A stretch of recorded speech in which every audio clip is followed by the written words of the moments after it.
दिल्ली में महिला समृद्धि योजनाओं में सीएम रेखा गुप्ता का बड़ा बयान, लेकिन 100 दिन थोड़ा कम है। आपको बता दें कि उन्होंने कहा कि 100 दिन बहुत कम होते हैं। किसी भी सरकार का आकलन करने के लिए हम सही दिशा में चल रहे हैं। दिशा है सही और दशा सुधारनी है।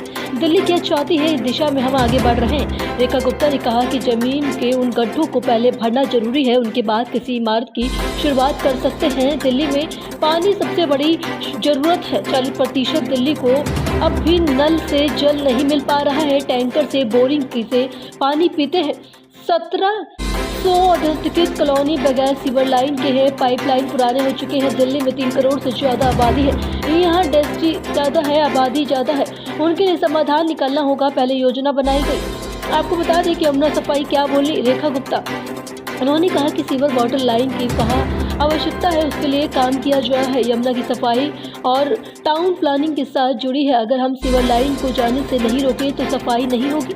22 बड़े नाले यमुना में मिलते हैं और साथ ही एसटीपी प्लांट वो काम नहीं कर रहे हैं, उन्हें ठीक किया जा रहा है। हमने दिल्ली के लोगों से वादे किए हैं कि उन्हें पूरा करेंगे। रेखा गुप्ता ने कहा कि छोटे समय से हमने 456 अधिकृत कॉलोनी और 65 गाँव को पहला टारगेट बनाया है। हमने क्या किया, हम लोगों को अपडेट देते रहेंगे। यमुना में झाड़ू तो नहीं लगे सकते, लेकिन नेचुरल वाटर यमुना में नहीं आता तो उसे लाना होगा।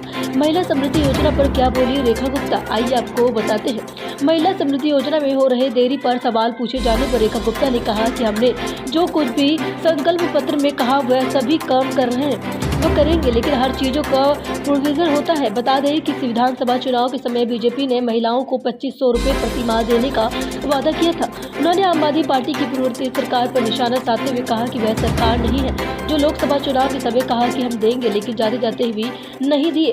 पंजाब में भी नहीं दिए हम, और कमिटमेंट पूरा करेंगे। रेखा गुप्ता ने कहा कि इसके लिए 5100 करोड़ रुपए का बजट रखा, कमेटी का गठन किया, नियम कायदे और साथ ही बनाए पोर्टल बना रहे हैं, उस पर रजिस्ट्रेशन होगा और साथ ही सिस्टम में पारदर्शिता हो जाएगा, साथ ही छूटे नहीं जाएंगे। और साथ ही उनको आपको बता दें कि वन टाइम योजना नहीं है, हर महीने मिलते हैं। इसीलिए जरूरी है कि आयुष्मान योजना में रजिस्ट्रेशन हो रहा है और साथ ही कईयों का इलाज हो चुका है। योजनाओं में लागू होगा, लेकिन 100 दिन थोड़ा कम है। जल्द ही योजना लागू होगी।